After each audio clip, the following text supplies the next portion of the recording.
This course is all about being very practical and concrete steps that you can take from resume and CV to building a LinkedIn profile and interviewing and more. But let's start with something really important actually, which is your own kind of sense of well-being and being positive. Being positive in going through a job search, which can be difficult, let's be honest here, that can be very difficult, is very important because it helps keep you going through your search and will help you get to the end where you get to be able to accept an offer is the idea of maybe a job that you're really looking forward to, maybe the job of your dreams, as they say. So let's just take a moment just to talk about some things that you can do and things I want you to think about to help you feel positive, and also some building blocks to help you through your journey.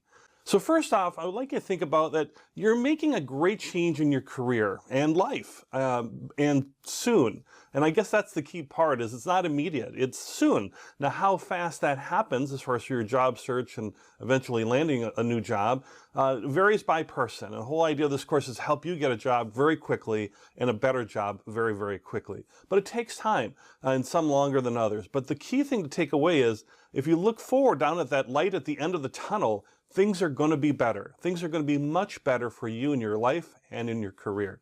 So hold on to that thought as one thought, to just get started and get kind of going with you on that. Another way to look at it too is kind of see that there's both sides to this idea as well. So hiring employers, they really struggle to find great employees like you. They really do. When I'm working with employers and how to interview and how to do different things from some consulting and things I've done, what do they always say? We can't find great people. Now, I'm sure there's exceptions, and sure there's some application or some jobs that get thousands of applications, without a doubt. But even with that, it's still hard to find great people, and it takes a lot of time. And the cost of making a mistake for the employer is very costly, both in just time that it takes, but also, numerically or financially, if you have what they would call a bad hire, where they have to replace the person very quickly. Maybe they just don't work out and they leave on their own, or they end up being let go. And the cost of that, there's lots of different studies out there. Here's one from the U.S. Department of Labor, that the estimated cost is like 30% of that new hire's salary in lost income, lost cost, or real cost for that employer. So here's an example: $50,000 would be $15,000 at that 30%. So understand that you're all kind of in this together a little bit too, and that's why the process can seem like real long, and you may seem like you're going through a lot of hoops, because employers have a lot of cost around it as well. And they want you. They really do. They want you. They just don't know that yet. A lot of times it's just they don't know you, right? You haven't applied, or they haven't found you, or you haven't found them. And they really have jobs to fill, and they want great people, and you're a great person, and you just don't know yet. And once they learn about you, and you learn some of the techniques, and you apply some of them in the course, they're going to find you, they're going to learn about you, or when you apply, you're going to really stand out on top as far as the different types of applications. And when you go through the interview process, you're going to really stand out well, and they're going to really want you. And that's the key part, is at the end of all of this, at the very end, you have all the power. It may seem like you're powerless now. You're applying to thousands of job openings and nobody seems to call you back, and what's going on? And you might be at a point where, like, gosh, am I ever going to get a new job? Maybe I'm unemployed and I'm really struggling with that. Or I really hate my job I'm in now and I want to change my job, or I want to change careers.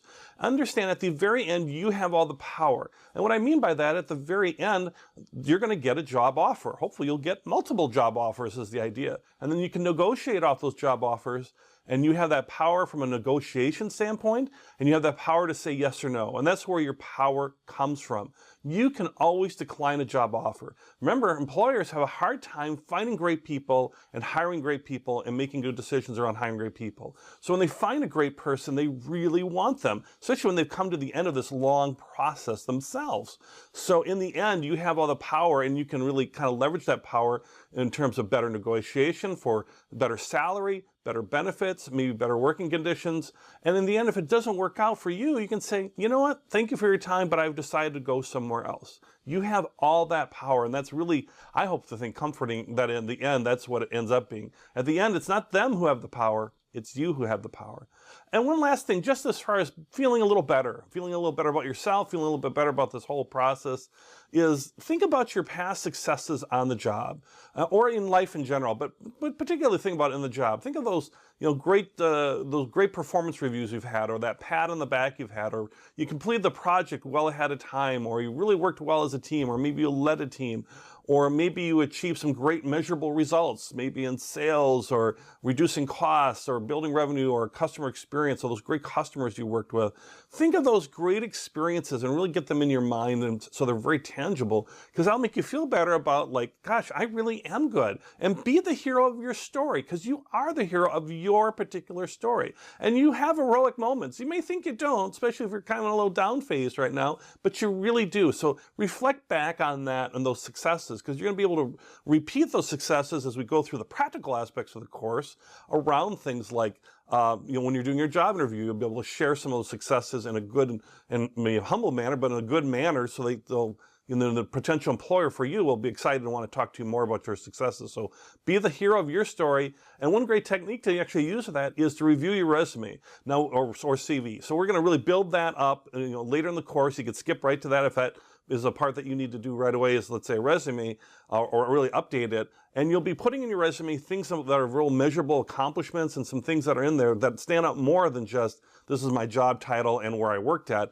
You're going to build in a way that kind of helps tell your story as well. And when you're telling that story, you're telling the great parts of the story. Remember, it's a story about heroism. It's a story about you being the hero. So I find that when I review my resume, and other people I've talked to, it's the same thing. Once they review their resume and really think through it and build it, they look at it and they say, wow, I'm really good. I'm really good at some things, maybe many things, or certainly what I do. And that gives people a great feeling of hope and of past accomplishment that can lead to future accomplishments. So reviewing the resume can be a great tool to help you build back those memories, and then build those memories for future things like interviews. But the actually side effect of all that is you'll feel real good about yourself. Okay, so here's a little bit of positivity to start. I hope that helped.